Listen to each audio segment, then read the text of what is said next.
এক মহিলা অন্য মহিলার সাথে হলে তৃতীয় কোনো মহিলাকে নিয়ে আমরা আলাপ সালাপ শুরু করি। অনেক সময় নিজেদের ঘরোয়া পরিবারের মধ্যে ঘরোয়া সম্পর্কগুলোর মধ্যে আমরা গীবত শেখায় শুরু করে দিই।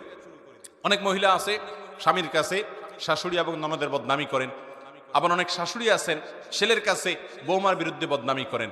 অনেক মহিলা আছে নিজের জারের বদনামি করেন, অনেক মহিলা আছেন পাশের বাড়ির মহিলাকে নিয়ে বদনামি করেন, কানাঘুষা করেন, তার ব্যক্তিগত বিষয় সব কান পেতে শোনার চেষ্টা করেন, চোখ দিয়ে দেখার চেষ্টা করেন। এই রোগগুলো প্রচুর পরিমাণে আছে। এগুলো সবগুলো কাবিরা গুনাহ, এগুলো সবগুলো হারাম।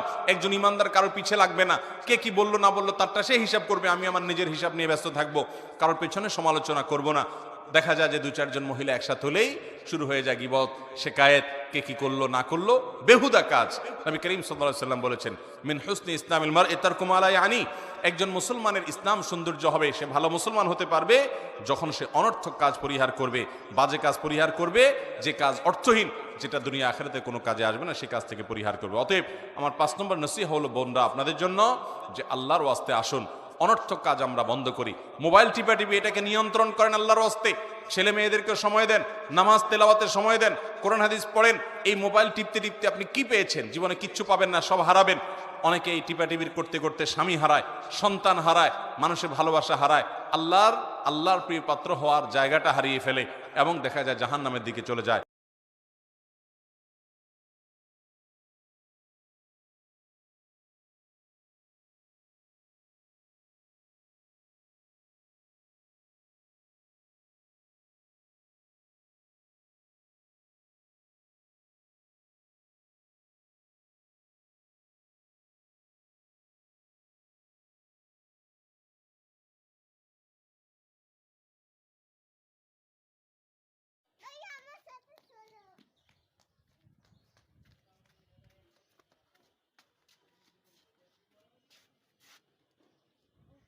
এটা কার ক্লাসের মালবেরি ভাইয়া?